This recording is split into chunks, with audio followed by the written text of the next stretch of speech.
Et à chaque fois que je voulais m'approcher de ma fille, il me l'enlevait comme ça, comme si genre je le volais quelque chose et tout. Pour une histoire de papier ou de situation, j'ai dû vendre mon enfant en fait. C'est comme si je vendais mon enfant.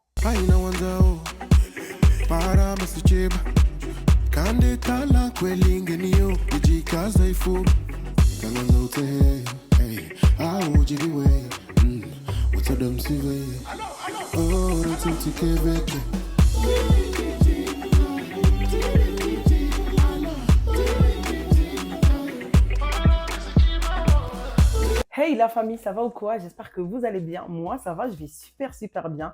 Je suis très contente de vous retrouver pour une nouvelle vidéo. Et sur cette nouvelle vidéo, on va faire une HDA, comme vous les aimez. Alors, HDA, c'est quoi? Pour ceux qui ne savent pas, HDA veut tout simplement dire histoire d'un ou d'une abonnée. Alors, le concept, c'est quoi? Si vous, mes chers abonnés, que j'aime, si vous avez une histoire que vous voulez partager avec nous, vous m'envoyez l'histoire sur mon mail que je vais mettre là, saouda@gmail.com.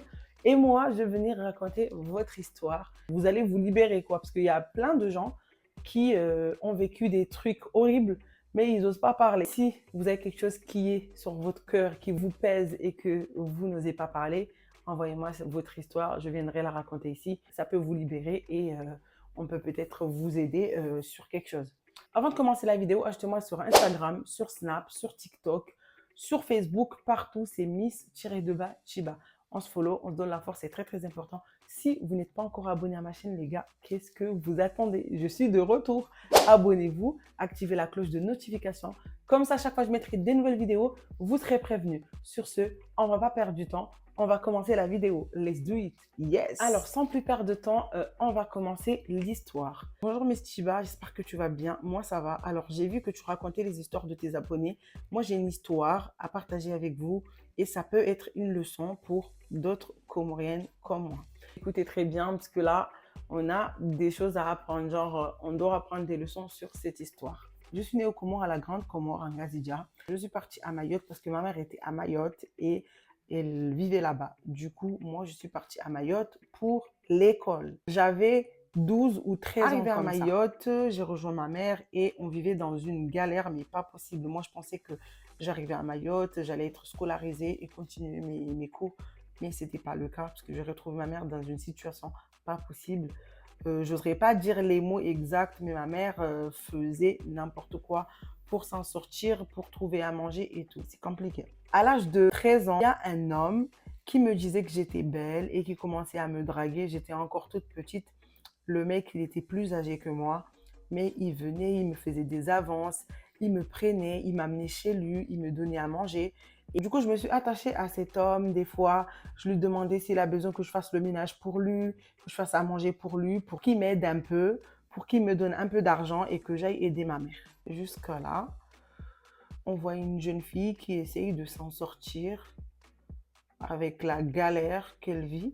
Un jour, je suis allée chez lui le matin, il est parti travailler, j'ai fait le ménage, j'ai fait à manger et tout. J'ai fait un peu de tout. Il est arrivé, il a mangé, il est ressorti. Moi, je suis restée là jusqu'à 20 h. Je voulais rentrer. Il m'a dit, il est trop tard, c'est mieux que tu dors ici. Pour éviter les problèmes de dehors, tu sais que c'est dangereux la nuit et tout, surtout dans le quartier où tu habites.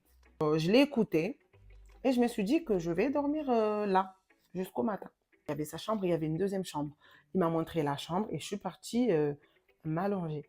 Pendant que je dormais, je sens quelqu'un qui me touche. Je me suis réveillée et je vois, c'était ce monsieur. Il a commencé à me toucher, à me caresser et tout.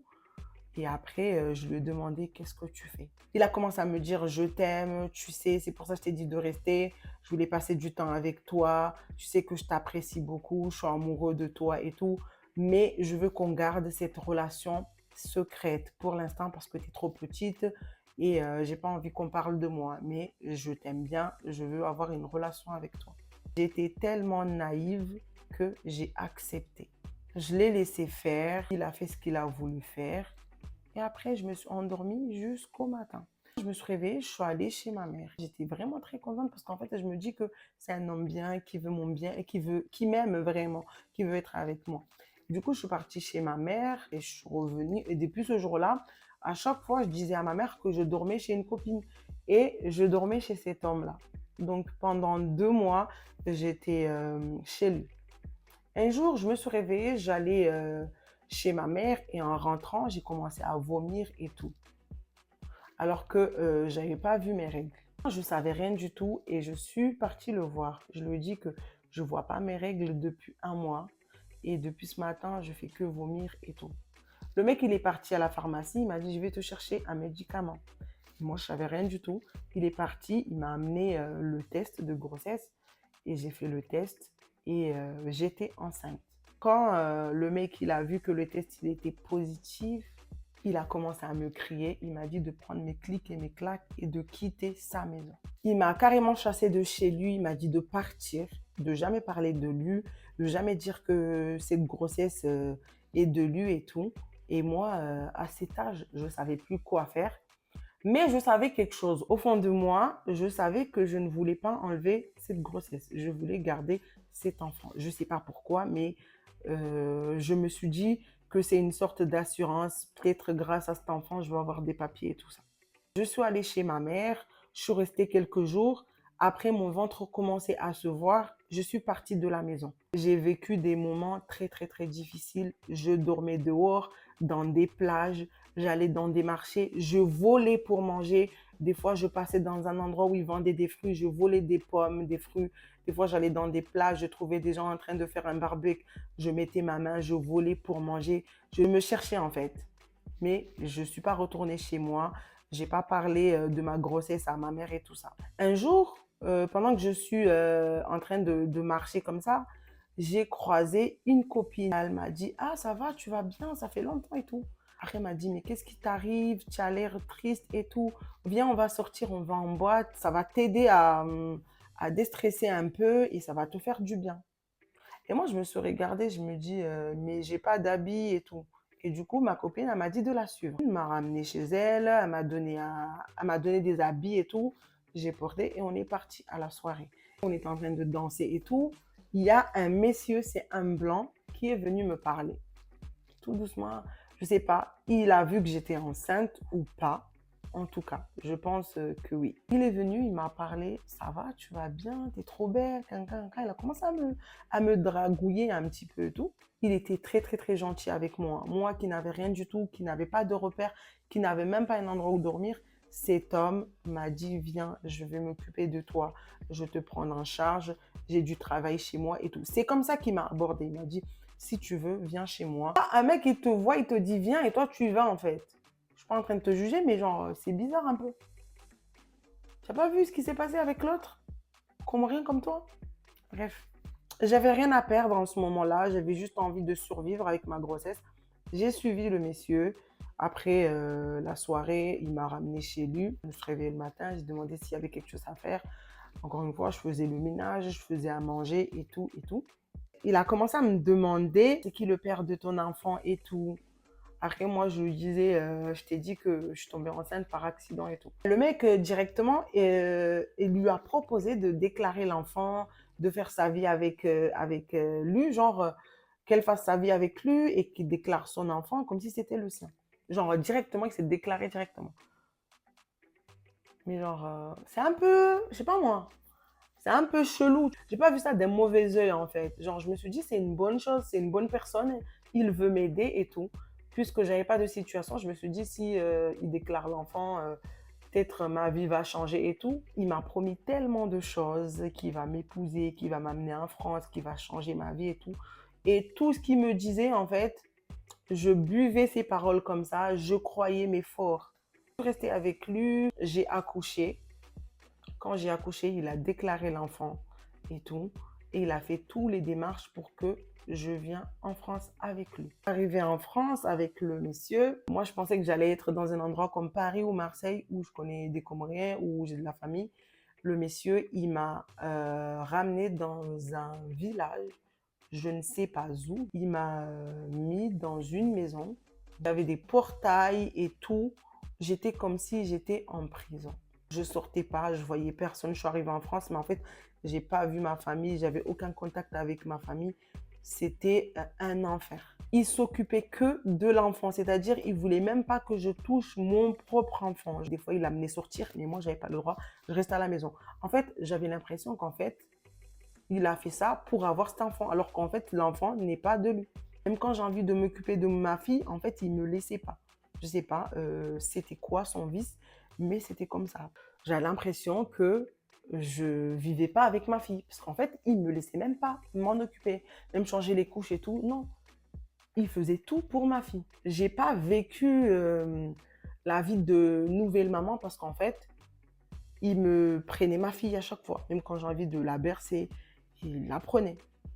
Ma fille a commencé à grandir petit à petit et tout. Et à chaque fois, il l'amenait chez sa famille. C'est-à-dire, ma fille, je ne la voyais pas. Un jour, il m'a ramené pour aller faire tout ce qui est paperasse et tout. On a fait des papiers, tout ça. Et j'ai eu mes papiers. Quand j'ai eu mes papiers, il m'a dit, tu peux appeler ta famille, tu peux faire ce que tu veux. Je n'ai pas envie de continuer ma vie avec toi.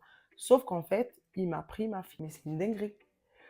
Il m'a dit, je savais que tu voulais des papiers et moi, je voulais un enfant. Donc, c'est un échange en fait. Aujourd'hui, tu as des papiers, tu es en France.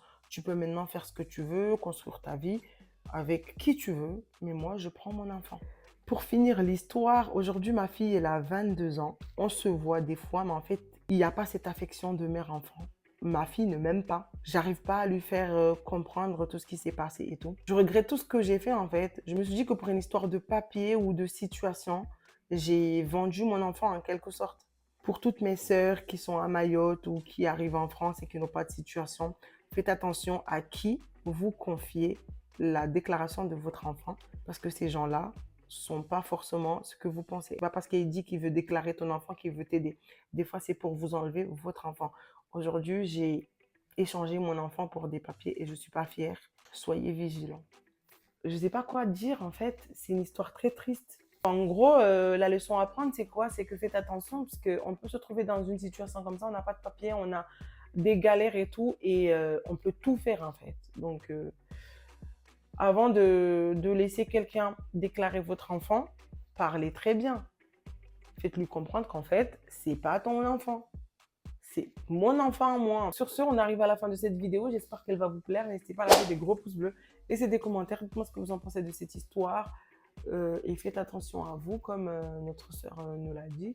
Et on se dit à la prochaine pour des nouvelles vidéos. Prenez bien soin de vous. Je vous fais des gros bisous. Ciao.